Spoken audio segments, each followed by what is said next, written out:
बिस्मिल्लाहिर्रहमानिर्रहीम। अस्सलामुअलैकुम फ्रेंड्स, आज के सऊदी अरब के ताज़ा तरीन गोल्ड रेट्स के साथ मैं आपकी खिदमत में हाजिर हूँ। इंटरनेशनल मार्केट में गोल्ड की कीमत में $32 फी औंस का इजाफा हुआ है। इससे अब इंटरनेशनल मार्केट $3034 फी औंस पर पहुंच गई है। सऊदी अरब में भी गोल्ड की कीमत में जबरदस्त इजाफा देखने में आया है। दोस्तों, मैं यहाँ पर आपको बताता चलूं कि सऊदी अरब में गोल्ड ज्वेलरी परचेज करने पर 15% वैट पे करना होता है, और ये जो मैं रेट आपको बताने लगा हूं इनमें वैट शामिल नहीं है।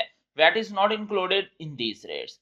आज सऊदी अरब में फी औंस सोने की कीमत है 11,377 रियाल 50 हलाले फी किलोग्राम, यानी 1 केजी सोने की कीमत है 3,65,836 रियाल।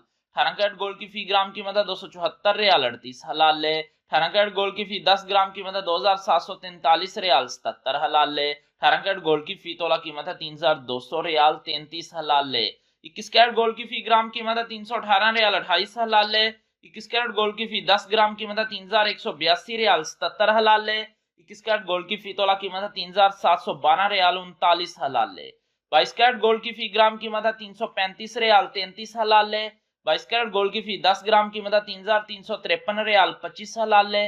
22 कैरेट गोल्ड की फी तोला कीमत है 3,911 रियाल 23 हलाले। 24 कैरेट गोल्ड की फी ग्राम कीमत है 365 रियाल 84 हलाले। 24 कैरेट गोल्ड की फी 10 ग्राम कीमत है 3,658 रियाल 36 हलाले। 24 कैरेट गोल्ड की फी तोला कीमत है 4,267 रियाल 11 हलाले। 4,267 रियाल और 11 हलाले 24 कैरेट गोल्ड की फी तोला कीमत है आज सऊदी अरब में विदाउट वैट। मिलते हैं इंशाल्लाह अगली वीडियो में। टिल देन अल्लाह हाफिज।